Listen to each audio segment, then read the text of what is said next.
आ गया। देवताओं ने कहा हम भी चले दर्शन करें। कोई गोपी बना, कोई कुछ बना, सब नंद बाबा के आंगन में। तो भोले बाबा से भी नहीं रहा गया। भोले बाबा ने कहा हम भी चलेंगे नंद के लाला का दर्शन। तो पार्वती जी कहती अकेले न चलो, हमको भी ले चलो। शंकर जी ने कहा नहीं नहीं, हमारा मन कर रहा अकेले जाने का। और माता जी लोग, वैसे शास्त्र कहता है बिना पत्नी के तीर्थ में जाने से कोई मतलब नहीं है, लेकिन पत्नी चलने में समर्थ हो तो ले जाइए। लेकिन किसी कारणवश कभी कभी पति के दोस्त लोग जाते हैं केवल बाबा धाम, वैष्णो देवी, न जाने कहां कहां। तो माताएं आप लोगों को पतियों को छोड़ देना चाहिए, जाओ दर्शन कराओ। क्योंकि पति तीर्थ में जाके जो भी सत्कर्म करेगा, घर बैठे आपको आधा, जब घर बैठे आधा मिल जाना, कौन जरूरी पीछे पीछे टैक्सी लेके ट्रेन में चढ़ने का। कह दो जाओ तुम लोग तीर्थ करो, हम घर बैठे आधा ले लेंगे। लेकिन पार्वती जी ने कहा नहीं नहीं, हम साथ चलेंगे। शंकर जी ने कहा हमारा मन नहीं ले जाने का, बहुत मनाए लेकिन नहीं ले गए। और जब नहीं ले गए तो पार्वती जी ने कहा ठीक है जाइए, देखती हूं कैसे दर्शन होता। और जब घर ही राधे राधे हो जाए तो यात्रा भगवान भरोसे है, क्यों भैया। शंकर जी गए, बेस तो बदले, लेकिन कितनों बेस बदलने, सांप बिच्छू इनका पीछा नहीं छोड़े, बने जोगी। और बड़ी भीड़ थी तो भोले बाबा अकेले आए थे। और पार्वती जी कैलाश पर्वत से देख रही, न दर्शन हो तुम्हें बढ़िया, और जाओ अकेले। देखे बड़ी भीड़ है तो भोले बाबा रास्ते में दुकान लगा लिए। भोले बाबा ने कहा रे ब्रजवासियों, हम हिमालय से चल के आए हैं, अभी नंद बाबा के लाला के दर्शन की बड़ी लाइन है। जिनको अपना भूत भविष्य वर्तमान जानना हो हमसे पूछ लो, तब तक यही जानकारी ले लो। और भोले बाबा के पास भीड़ लग गई। और भोले बाबा, नारद जी और कपिल भगवान, ये तीन ऐसे हैं जो सब कुछ जानते हैं। और भोले बाबा एक दो लोगों का हाथ देखे तो सही सही बताए तो प्रचार बढ़ा। और यशोदा जी के कान तक खबर गई कि बाबा ये बड़े जानकार हैं, यदि आपके लाला का हाथ देख लेते तो आने वाला संकट कम से कम पता चल जाता। यशोदा जी ने कहा अब भीड़ ज्यादा है, कम हो तो लिवा के आओ। लेकिन भीड़ कम होने का नाम है नहीं। आज भोले बाबा रात भर बेचारे फुटपाथ पर रहे, राधे राधे, कहां जाए। पार्वती जी देख रहे बहुत बढ़िया, और जाओ अकेले। अब अगले दिन जब सब लोग विश्राम किए, भोले बाबा गेट पर पहुंच गए। और प्रातः काल अलग जगाए, अलग निरंजन।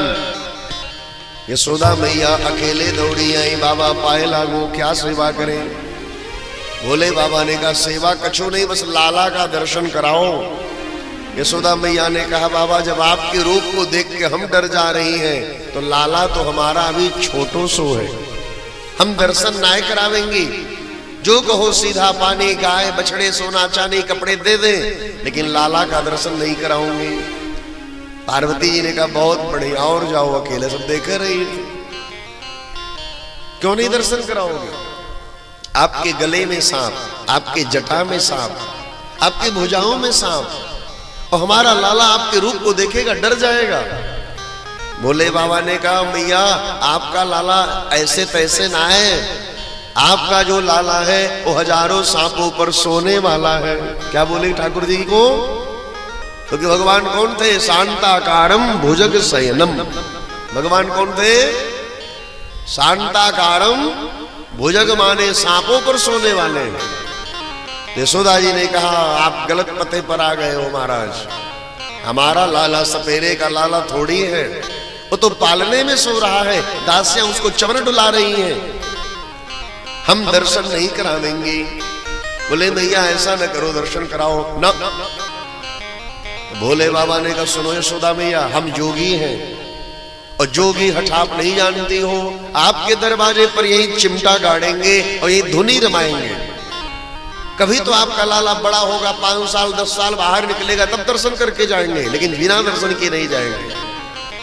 तो पार्वती जी ने कहा बाबा अभी आपने स्त्रियों का हठ नहीं देखा है, हम चाहेंगे तो ये गेट सदा के लिए बंद करा देंगे, दूसरा दरवाजा खुलवाएंगे, लेकिन हम दर्शन आपको कराएंगे। भोले बाबा बड़े उदास हो गए।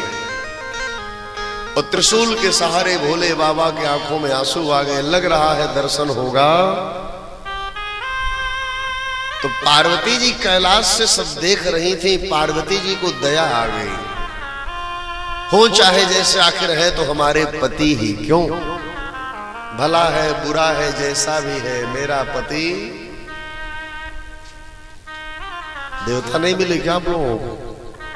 सुग्रौलिक सेठ लोग देखो, एको सठाई नहीं कि मेरा पति मेरा देवता।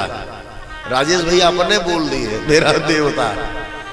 मैं राजेश भैया, अरे भगवानों के सामने सही सही बोलो। देवता मिले भूत प्रेत मिले आप लोगों को? अब कितना देवता मिले आप सबका हृदय ही जान रहा होगा, क्यों माता जी लोग।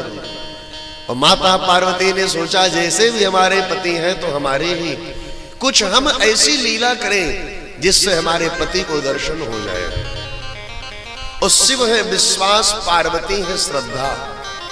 जीवन में श्रद्धा हो विश्वास के साथ, और विश्वास किसी के प्रति हो तो श्रद्धा के साथ होना चाहिए।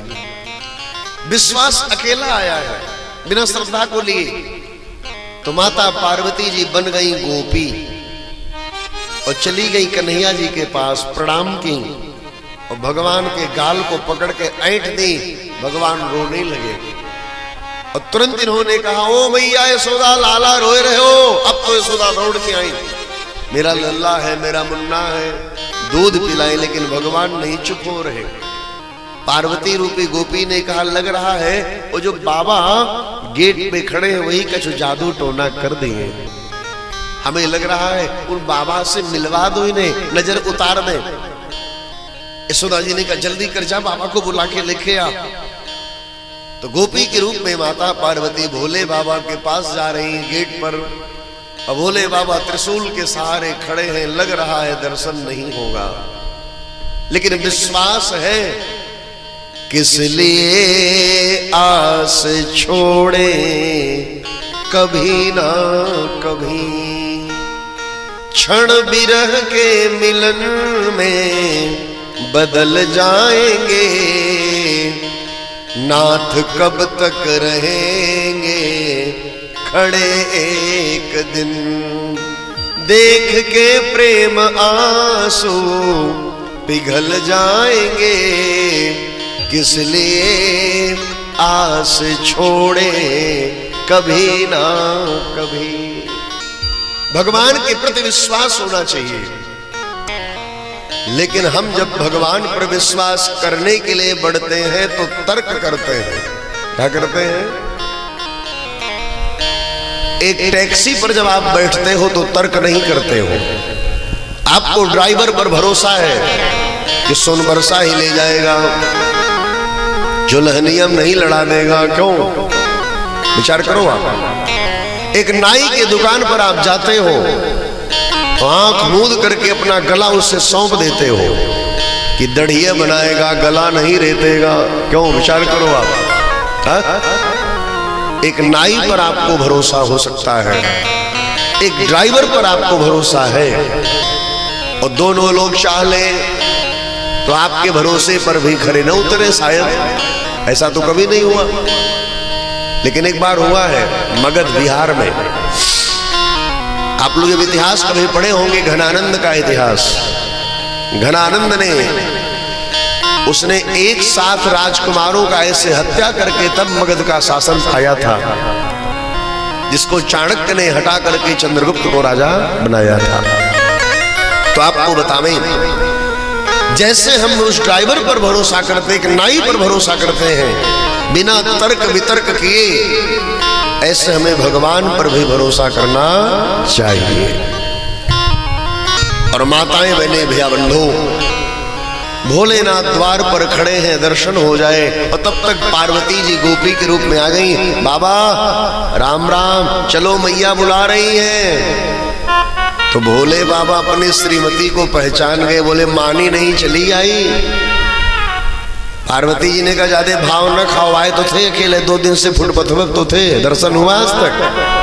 आज हमारी देन है, आपको दर्शन होगा, चलो हमारे साथ आओ। शंकर जी ने कहा, बात तो ठीक करी हो, तुम्हारी कमी थी और तुम श्रद्धा हो, हम विश्वास है, तुम्हारी कमी थी, तुम आ गए, अब मामला फाइनल है, अब हम अंदर ना जावेंगे। उनको गर्ज होते यहीं आवे। और भगवान उतना तेज से रो रहे थे।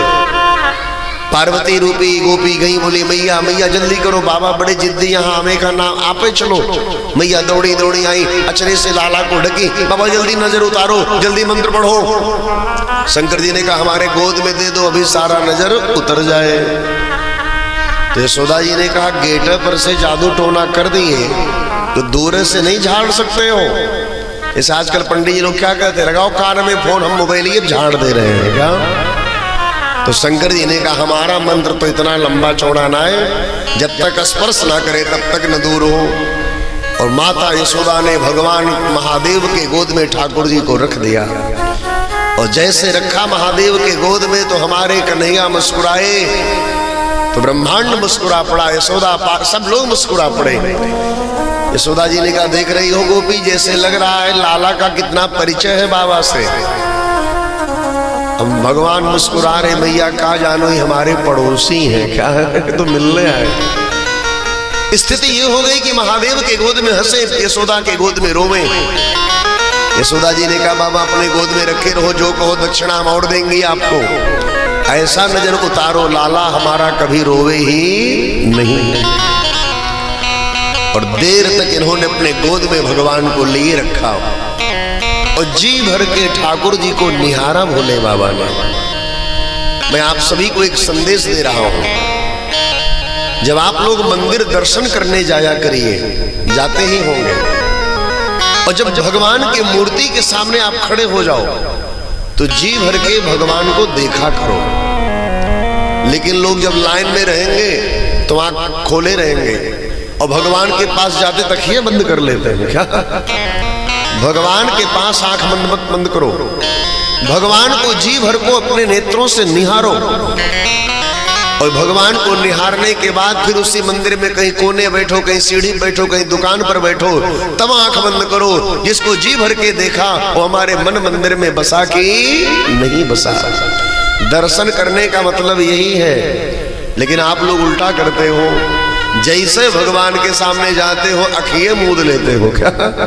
आंख बाद में कहीं मूंदो बैठ करके, ध्यान में जी भर के निहारो। यशोदा जी ने कहा बाबा हम सुने आप बहुत बड़े ज्योतिषी हो, तो लाला का भविष्य बताओ। तो महादेव कहना चाह रहे थे मैया ये जो लाला है साधारण नहीं है। और कहने जा रहे थे कि भगवान है, तब तक कन्हैया अपना हाथ ले गए, बाबा जटा से खींचे, थोड़ा हिसाब से बोलो बाबा। क्या भगवान बना दोगे तो फिर आनंद नहीं आवेगा, यहाँ बालक बनने में भलाई है। और हे यशोदा आपका जो लाला है इसका चरित्र ऐसा होगा, बड़े बड़े देवता ऋषि मुनि इसके दर्शन के लिए तरसेंगे और आप दोनों का नाम अमर हो जाएगा इतिहास के पन्नों में। जब तक आकाश धरती सूर्य रहेंगे हे यशोदा महारानी आपका और आपके पति का नाम अमर हो जाएगा।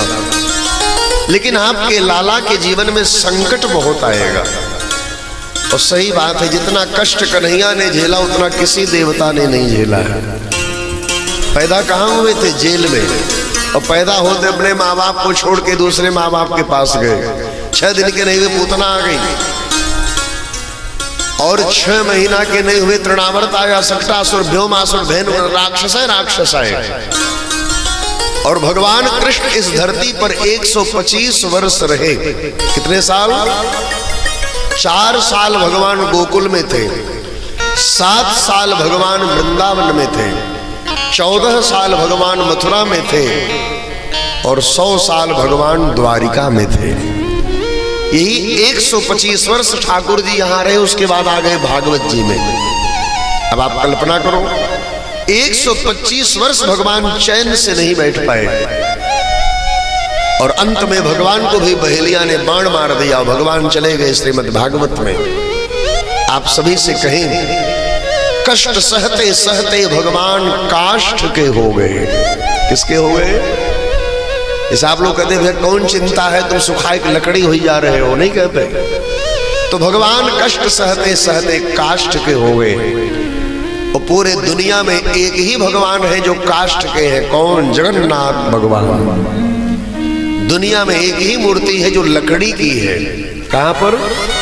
जगन्नाथपुरी में।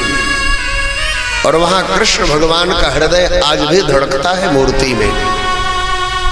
आप पूरे विश्व को घूमिए, कहीं सोने की मूर्ति, कहीं अष्टधातु की, कहीं पाषाण की, कहीं कुछ की, लेकिन एकमात्र केवल जगन्नाथपुरी है जहां भगवान श्री कृष्ण लकड़ी के रूप में है।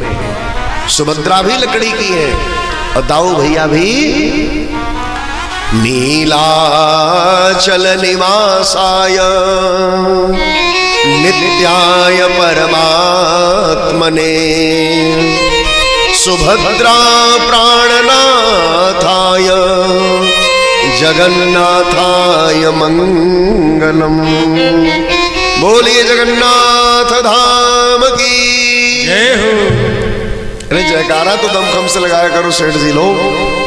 बोलो द्वारिका धाम की, बोलो रामेश्वरम धाम की, बोलो बद्रीनाथ धाम की। यही 4 धाम है।